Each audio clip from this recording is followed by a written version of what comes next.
الحمدللہ رب العالمین والعاقبۃ للمتقین والصلاة والسلام علی سید المرسلین اما بعد فاعوذ باللہ من الشیطان الرجیم بسم اللہ الرحمن الرحیم قال اللہ تعالی فی القرآن المجید والفرقان الحمید الم تر کیف فعل ربک بعاد ارم ذات العماد صدق اللہ تعالی مولانا العظیم وبلغنا رسولہ النبی الامین الکریم ونحن علی ذلک لمن الشاہدین والشاکرین والحمدللہ رب العالمین۔ احمد بن ثابت مغربی رحمۃ اللہ علیہ فرماتے ہیں کہ میں کعبے کا رخ کیے درود شریف کی فضیلت لکھ رہا تھا۔ فرماتے ہیں کہ اتنے میں مجھے نیند آئی تو خواب میں کیا دیکھتا ہوں، ایک سنسان جگہ پر ہوں، ایسی سنسان جگہ، ایسا ویرانہ کہ جہاں بندہ نہ بندے کی ذات، لیکن اچانک دیکھتا ہوں کہ مجھے وہاں ایک مکان نظر آیا اور اس مکان کو میں نے دیکھا کہ جس کے اندر جب داخل ہوا باہر بھی کچھ لوگ تھے نورانی شکلوں والے، جب اندر گیا تو اندر تو اور خوبصورت چہروں والے موجود تھے۔ کہتے ہیں میں نے دیکھا کہ ان لوگوں میں سے ایک خوبصورت نوجوان، بہت ہی حسین، میں اس کے پاس گیا اور اس سے میں نے پوچھا کہ کون ہیں آپ لوگ؟ تو وہ کہنے لگا میں اللہ کا فرشتہ ہوں، میرا نام رومان ہے، اور جو تم نے باہر دیکھے وہ بھی اور یہ جو اندر دیکھے یہ بھی، یہ سارے اللہ کے فرشتے ہیں۔ کہتے ہیں کہ میں نے ان سے کہا کہ جب آپ جان نکالتے ہیں تو بڑی سختی سے نکالتے ہیں، تو کچھ ایسا کیجیے گا کہ مجھے موت کے وقت تکلیف نہ ہو، میری روح آسانی سے نکل جائے۔ کہتے ہیں میں نے ان سے کہا تو اسرائیل علیہ السلام ملک الموت نے مجھ سے کہا چاہتے ہو کہ اگر تمہاری موت آسانی سے آئے تو اپنے پیارے نبی پر درود پڑھا کرو، میں اس کی روح بھی بڑی آرام سے قبض کیا کرتا ہوں۔ کیسی میرے آقا صلی اللہ علیہ وسلم پر درود شریف کی فضیلت ہے کہ جو چاہے کہ موت بھی آسان ہو جائے، ورنہ علماء لکھتے ہیں کہ موت، سکرات، جان کنی کا عالم بڑا سخت ہوتا ہے۔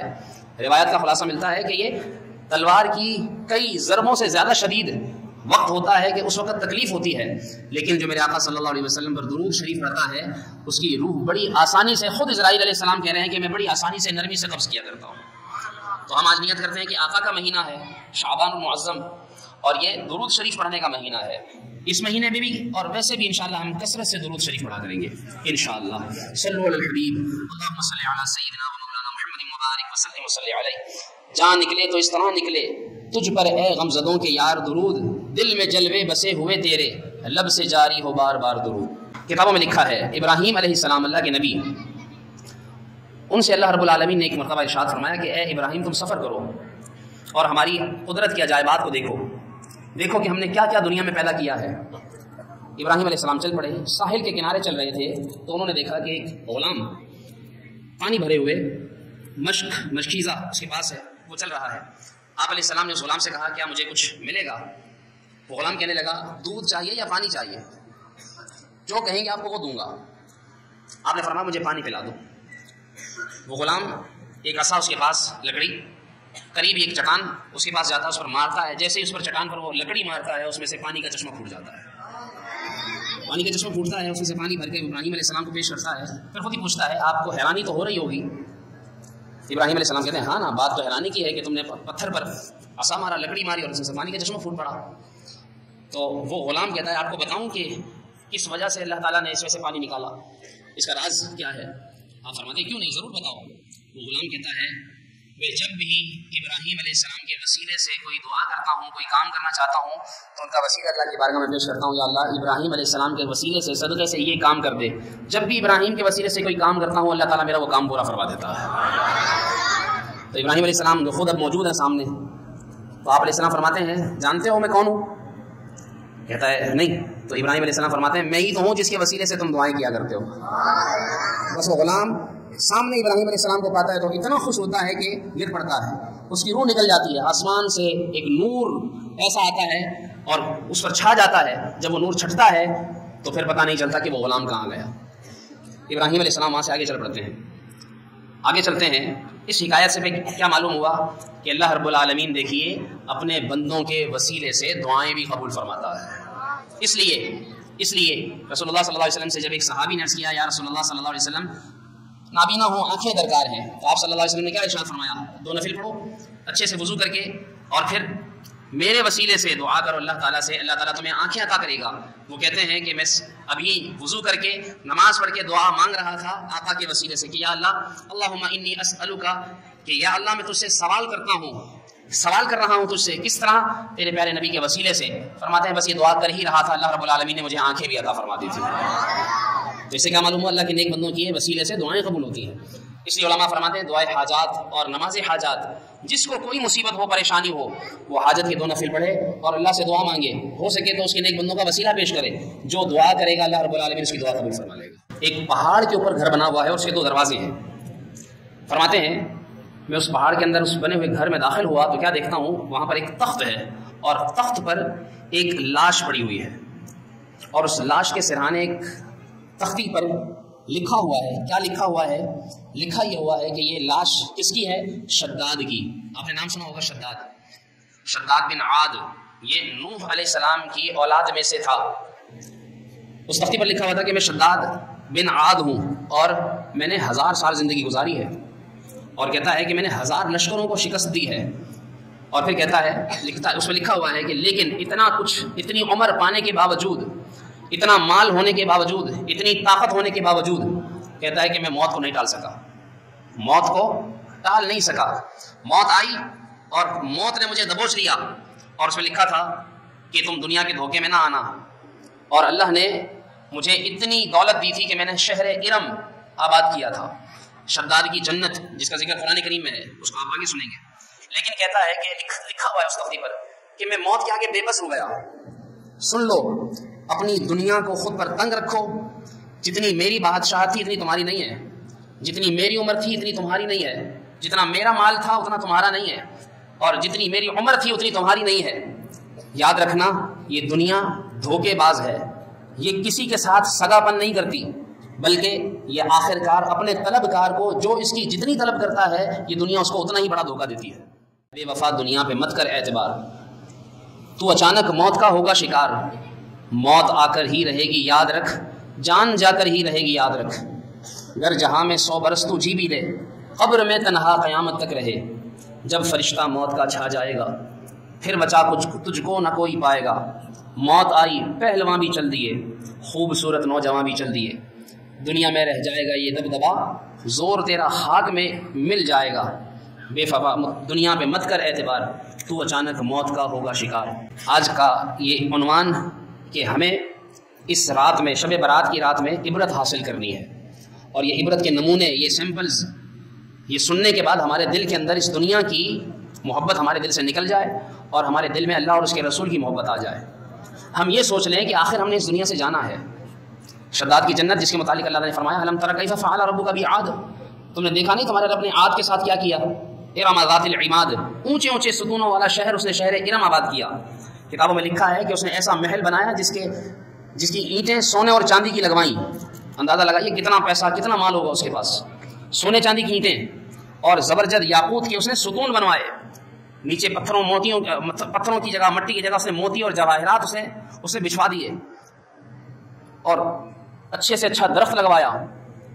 لیکن کتابوں میں لکھا ہے کہ وہ اپنی ہی بنائی ہوئی جنت جب تیار ہو گئی اور اس میں داخل ہونے کی نیت سے چلا تو اس میں داخل ہونے سے پہلے مر گیا، پہلے ہی موت کا شکار ہو گیا۔ اللہ تعالیٰ نے اس کے بارے میں یوں ذکر فرمایا ہے فَصَبَّ عَلَيْهِمْ رَبُّكَ سَوْطَ عَذَابٍ إِنَّ رَبَّكَ لَبِالْمِرْصَادِ، تو تمہارے رب کے عذاب کا کوڑا اس پر برسا، اور تمہارا رب بے شک یقیناً دیکھ رہا ہے، تمہارا رب دیکھتا ہے۔ جہاں میں ہے عبرت کے ہر سو نمونے، اس دنیا میں ہر طرف آپ کو عبرت کے نمونے نظر آئیں گے، مگر تجھ کو اندھا کیا رنگوں بو نے، تو رنگینیاں دیکھتا ہے اندھا ہو جاتا ہے، تو سونگتا ہے خوشبوئیں اندھا ہو جاتا ہے۔ کبھی غور سے بھی یہ دیکھا ہے تو نے، جو آباد تھے وہ محل اب ہے سونے، جگہ جی لگانے کی دنیا نہیں ہے، یہ عبرت کی جا ہے، تماشا نہیں ہے۔ دنیا ایک دھوکہ ہے، دھوکہ۔ ہم سمجھتے ہیں کہ ہم طاقتور ہیں، ہم سمجھتے ہیں کہ ہم جوان ہیں، ہم سمجھتے ہیں کہ ہمارے پاس مال ہے، ہمارے پاس بینک بیلنس ہے، بڑا ہوتا ہے، بڑی ہوشیاری، بڑی چالاکی پر ہم فخر کرتے ہیں، ہمیں اپنے آپ پر گھمنڈ ہے۔ شاعر لکھتا ہے نفس کسرا فرعون نیست لیک اورا عون کسرا عون نیست، یعنی کون ہے کہ جس کے اندر نفس کا فرعون نہیں، بس فرق یہ ہے کہ فرعون کے پاس تخت تھا اور ہمارے پاس تخت نہیں۔ نفس کا فرعون سب کے اندر بھرا ہوا ہے۔ بے وفا دنیا پہ مت کر اعتبار، تو اچانک موت کا ہوگا شکار، موت آ کر ہی رہے گی یاد رکھ، جان جا کر ہی رہے گی یاد رکھ۔ تیری طاقت، تیرا فن، عہدہ تیرا، کچھ نہ کام آئے گا سرمایہ تیرا، کچھ بھی کام نہیں آنے والا۔ اگر کام آئے گا تو اپنا عمل۔ پچھلی قوموں کی ذرا ہم عبرتناک داستانیں اٹھا کر پڑھیں۔ قرآن کریم کے اندر اللہ تعالیٰ نے قوم عاد کا ذکر کیا۔ قوم عاد کیسی طاقتور قوم تھی، پہاڑ تراش تراش کر ان میں گھر بناتی تھی، اس میں رہتے تھے، لیکن جب ان پر اللہ کا عذاب آیا سب ملیا میٹ ڈھیر کر دیا۔ قوم سمود جنہوں نے حضرت صالح علیہ السلام کو جھٹلایا، ایسا ان کے پر آندھی زلزلے آئے، ایسا ان کا حال ہوا۔ کتابوں میں لکھا ہے، قرآن کی آیات کا خلاصہ ہے کہ وہ ایسے پڑے ہوئے تھے جس طرح کھجور کے تنے ہوئے ڈھے پڑے ہوں، گر پڑے ہوں، ایسے ان پر عذاب جب آیا اس کی صبح ان کا یہ حال تھا۔ اتنے بڑے بڑے قد والے، اتنی بڑی عمر والے، اتنے بڑے بڑے طاقتور، لیکن افسوس جب اللہ کا عذاب آتا ہے تو اللہ تعالیٰ نے دیکھا نا نمرود کے ساتھ کیا کیا، اللہ تعالیٰ نے فرعون کے ساتھ کیا کیا، آج تک عبرتناک، آج تک عبرت ہے، عبرت بنا دیا گیا۔ قارون کے ساتھ کیا ہوا، دھنسا دیا گیا۔ اصحاب اخدود کے ساتھ کیا ہوا، برا حال کر دیا گیا۔ اصحاب ایکا کیا حال ہوا۔ تو یہ ساری قوموں کے حال ہمیں بتاتے ہیں، ہمیں سمجھاتے ہیں کہ خدا کے واسطے اس دنیا کے اوپر قناعت کرنے کی بجائے اللہ کو یاد کرنے کی کوشش کیجیے، عبرت پکڑیں ان سے۔ کتابوں میں لکھا ہے کہ ذوالقرنین علیہ السلام کتنے بڑے بادشاہ تھے، وہ مشرق سے مغرب تک پھیرے ہیں، آج تک کوئی مشرق کو نہیں پا سکا، لیکن وہ وہاں پہنچے جہاں سورج غروب ہوتا ہے، جہاں سے سورج نکلتا ہے۔ اس دوران کئی لوگوں سے ان کی ملاقات ہوئی۔ کہتے ہیں کہ میں نے ایک جگہ ایک بادشاہ کو دیکھا، ایک بادشاہ کو پایا، لیکن وہ بادشاہ نرالا تھا۔ کہتے ہیں میں نے دیکھا کہ وہ بھی اسی قوم والے بھی صبح صبح قبر ایک بنا رکھی تھی، کچھ قبریں وہاں جاتے، وہاں کی صفائی کرتے اور قبر سے عبرت حاصل کر کے وہاں اللہ کی عبادت کرتے۔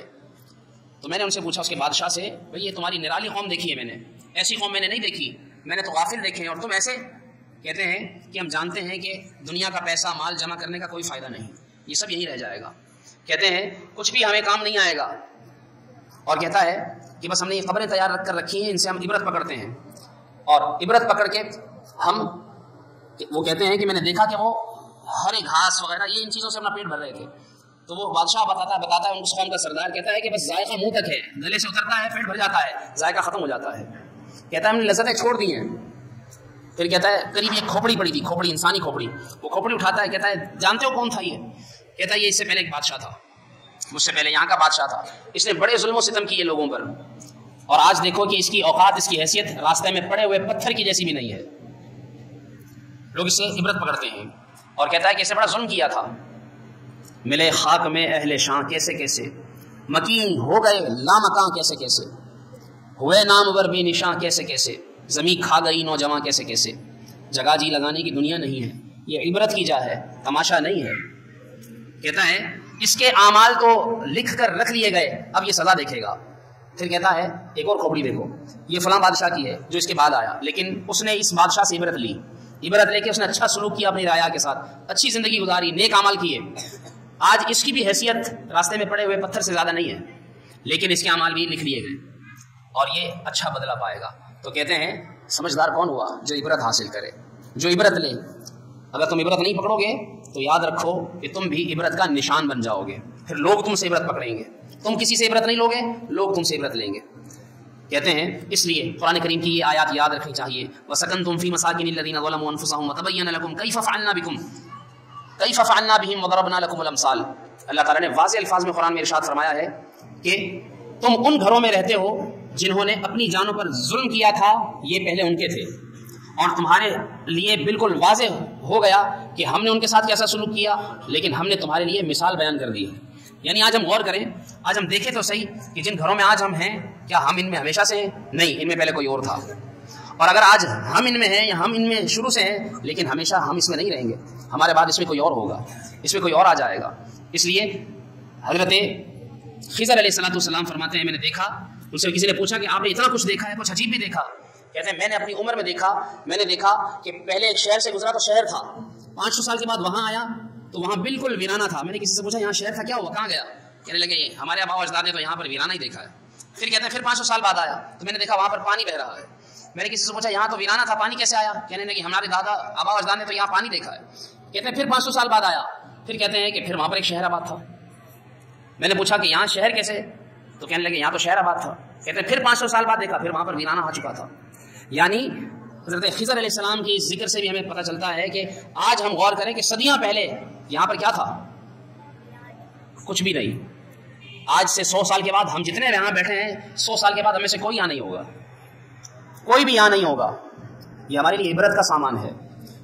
حضرت سفیان ثوری فرماتے ہیں جو دنیا کو عبرت اور غور و فکر سے دیکھے وہ تو اس سے عبرت حاصل کر کے نیکی کر لے گا اور کامیاب ہو جائے گا، جبکہ مالک بن دینار فرماتے ہیں جو عبرت سے نہیں دیکھتا اور آخرت کی فکر نہیں کرتا اس کی نیکیاں کم ہو جاتی ہیں اور اس کے دل پر پردے پڑ جاتے ہیں۔ اس دنیا سے عبرت لیں، اس سے عبرت حاصل کر کے اپنے لیے نصیحت حاصل کریں۔ ان فی ذلک لعبرۃ لأولی الابصار، اس میں آنکھوں والوں کے لیے عبرت ہے۔ ان فی ذلک لعبرۃ لمن یخشی، جو اللہ سے ڈرے اس کے لیے اس میں عبرت ہے۔ حضرت حاتم اعصم سے پوچھا گیا کہ کیسے عبرت لینے والے کیسے بنے؟ آپ نے فرمایا ہر چیز کا انجام دیکھ لو، ہر چیز فنا ہو جائے گی اور جس کی وہ چیز ہے وہ بھی فنا ہو جائے گا، تمہیں اس سے عبرت ملے گی۔ حضرت داؤد علیہ السلام اللہ کے نبی، کتنے بڑے نبی گزرے ہیں، وہ انہوں نے ایک جگہ آگ لگی ہوئی دیکھی، تندور کی آگ سے عبرت پکڑ گئے، ایسے کانپنے لگے، لگتا تھا کہ ابھی جسم کے جوڑ الگ ہو جائیں گے۔ پھر دھوپ میں نکلتے تھے تو دعا کرتے تھے کہ اللہ ہم سے تو تیرے سورج کی دھوپ برداشت نہیں ہوتی، تیرے جہنم کی آگ کیسے برداشت کریں گے؟ عبرت ایک ایک بات پر، چھوٹی چھوٹی بات پر عبرت۔ حاتم اعصم فرماتے ہیں جس کے گھر سے جنازہ نکلے اور وہ عبرت نہ لے تو اس کو علم، حکمت، کوئی تعلیم اس کو کوئی فائدہ نہیں دے سکتی۔ حضرت صالح موری فرماتے ہیں میں گھروں کے پاس سے گزرتا تھا، ایک گھر کے بارے میں سوچتا تھا کہ گھر مجھے کہتا تھا مجھ سے عبرت لو، آج میں ہوں کل میں ہوں گا ہی نہیں، جو مجھ میں ہے وہ بھی نہیں ہوں گے۔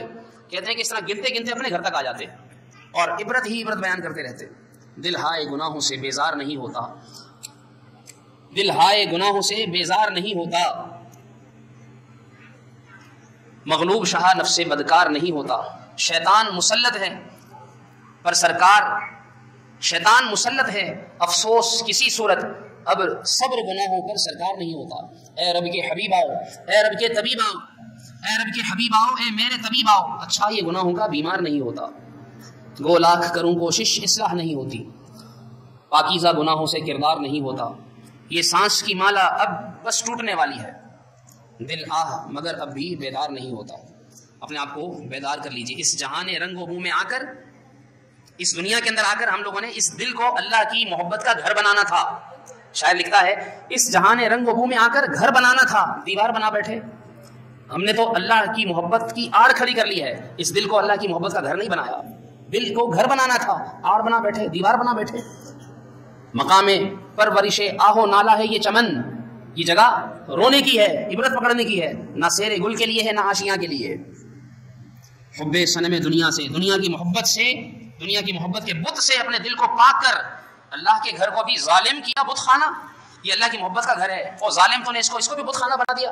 رضا جو دل کو بنانا تھا جلوہ گاہ حبیب، اس دل کو اللہ کی محبت کا، اللہ کے رسول کے جلووں کا گھر بنانا تھا تو پیارے قید خودی سے رہیدہ ہونا تھا، اپنی انا چھوڑنی تھی، اپنے آپ کو عبرت پر لانا تھا۔ اس لیے امام حسن بصری فرماتے ہیں جو تندرست ہے یاد رکھے وہ بیمار ہوگا، جو جوان ہے وہ یاد رکھے بوڑھا ہوگا، جو روح کے ساتھ آج لے کر جسم پھر رہا ہے یاد رکھے اس کی جدا ہو جائے گی، روح نکل جائے گی۔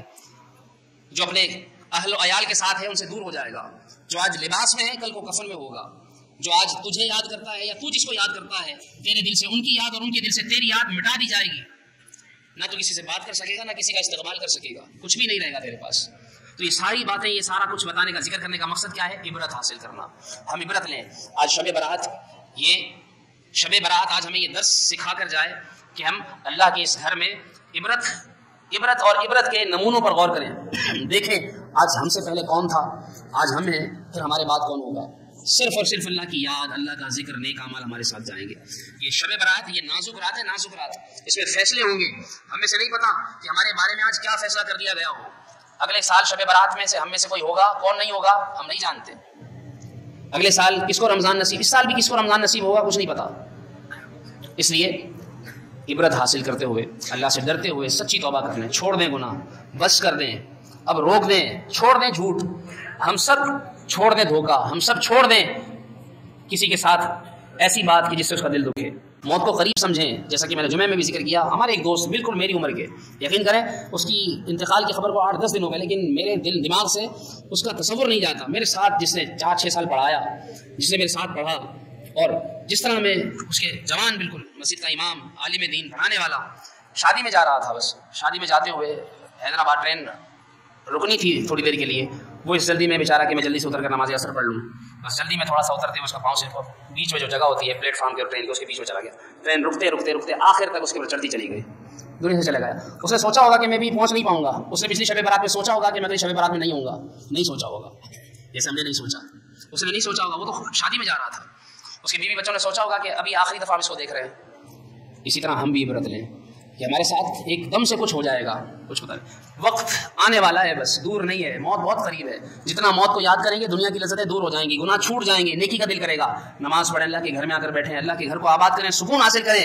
دنیا کا بھی یہی سکون ہے, آخرت کا بھی یہی سکون ہے. دنیا کی بھی یہی کامیابی ہے, آخرت کی بھی یہی کامیابی ہے. میں تو یہ سمجھا سکتا ہوں, آپ ماشاءاللہ اتنی محبت سے تشریف لاتے ہیں, سنتے ہیں. مسجد الحمدللہ آباد ہے آپ کے ذریعے, آپ کے دم قدم سے. اس طرح اللہ کے گھر کو آباد رکھیے. آج آپ اپنے گھروں کو جس طرح آباد دیکھنا چاہتے ہیں, اللہ کے گھروں کو آباد دیکھنا یہ بھی رب تعالیٰ چاہتا ہے کہ اس کے گھر آباد ہوں, مسجد آباد ہوں. اور اپنے بچوں کے ذریعے آپ اپنے وجود کے ذریعے مسجد کو آباد کیجیے. نیت کرتے ہیں انشاءاللہ کہ ہم اپنی موت کو یاد رکھتے ہوئے بس اللہ کے ذکر میں, اللہ کے جو ہم پر احکام فرض ہیں ان کو ادا کرتے ہوئے انشاءاللہ زندگی گزاریں گے انشاءاللہ. نماز عشاء کے بعد 8 رکعتیں 4 سلام سے, یعنی 2 رکعتیں کر کے, جو شخص سورہ فاتحہ ہر رکعت میں سورہ فاتحہ کے بعد سورہ اخلاص 5 مرتبہ پڑھے, یعنی 8 رکعتوں کے اندر آپ نے سورہ فاتحہ اور سورہ فاتحہ کے بعد 5 مرتبہ سورہ اخلاص پڑھنی ہے. علماء لکھتے ہیں کہ جو یہ اس طرح نماز پڑھے گا اللہ پاک اس کے گناہوں کو معاف فرما دے گا. تو گناہوں سے بخشش کی رات. ایسے ہی کتابوں میں لکھا ہے کہ اس رات 2 رکعت, ہر رکعت میں سورہ فاتحہ کے بعد آیت الکرسی 1 مرتبہ اور سورہ اخلاص 15 مرتبہ پڑھ کر سلام پھیر کر 100 مرتبہ درود شریف پڑھے. بس یہ 2 ہی ذکر کر رہا ہوں. ایک میں نے پہلے ذکر کیا 8 رکعتیں, ہر رکعت میں سورہ فاتحہ کے بعد سورہ اخلاص پڑھنی ہے 5 مرتبہ. اور دوسری نماز جو 2 رکعت پڑھنی ہے, ہر رکعت میں سورہ فاتحہ کے بعد ایک بار آیت الکرسی اور 15 مرتبہ سورہ اخلاص, اور اس کے بعد سب سلام پھیر دے تو 100 مرتبہ درود شریف پڑھے اور اللہ پاک سے رزق میں برکت اور ترقی کی دعا کرے. انشاءاللہ اس کی برکت سے پورے سال اللہ رب العالمین اسے بے بہا رزق عطا فرمائے گا انشاءاللہ. تو یہ نوافل ہیں. بعض لوگوں کے ذہن میں ثبوت کہاں سے ہے, کہاں سے ثابت ہے؟ آپ اللہ کی عبادت کی نیت سے کریں, بس ثبوت کو چھوڑ دیں. اللہ کی عبادت کی نیت سے کریں اور یہ نیت کر کے کریں, یا اللہ میں تیری عبادت کر رہا ہوں. بے شک تیرا فرمان ہے, حضرت ابوبکر صدیق فرماتے ہیں جو اللہ کے کاموں میں لگ جاتا ہے اللہ مخلوق کو اس کے کاموں میں لگا دیتا ہے. تو دنیا ہمارے کاموں میں لگ جائے گی, ہمارے لیے غیب سے آئے گا, ہمیں پتہ بھی نہیں چلے گا, پتہ نہیں کہاں سے آئے گا. ہم کیا سمجھتے ہیں, ہم کب آتے ہیں, ہم لے کر, نہیں اللہ دے رہا ہے. کس کے نصیب سے دے رہا ہے, کتنا دے رہا ہے, ہم یہ بھی نہیں جانتے. کیا پتہ کس بچے کے نصیب سے مل رہا ہے, کیا پتہ کس گھر کی عورت کے نصیب سے مل رہا ہے, کیا پتہ گھر کے کس بزرگ والد والدہ کے نصیب سے مل رہا ہے, ہم نہیں جانتے. تو ہمارا رزق ہمارے ذریعے جس تک پہنچتا ہے وہ سمجھ لیں اس کے نصیب کا ہوتا ہے, وہ اللہ ہمیں دے دیتا ہے, ہمارے ذریعے ان تک جاتا ہے. تو یہ تو اللہ کی دین ہے. تو اس لیے اللہ کی رضا کی نیت سے پڑھیں, اللہ کی رضا کی نیت سے عبادت کریں. اللہ پاک ہم سب کو عمل کرنے کی توفیق عطا فرمائے. حقیقت میں وہ لطف زندگی پایا نہیں کرتے.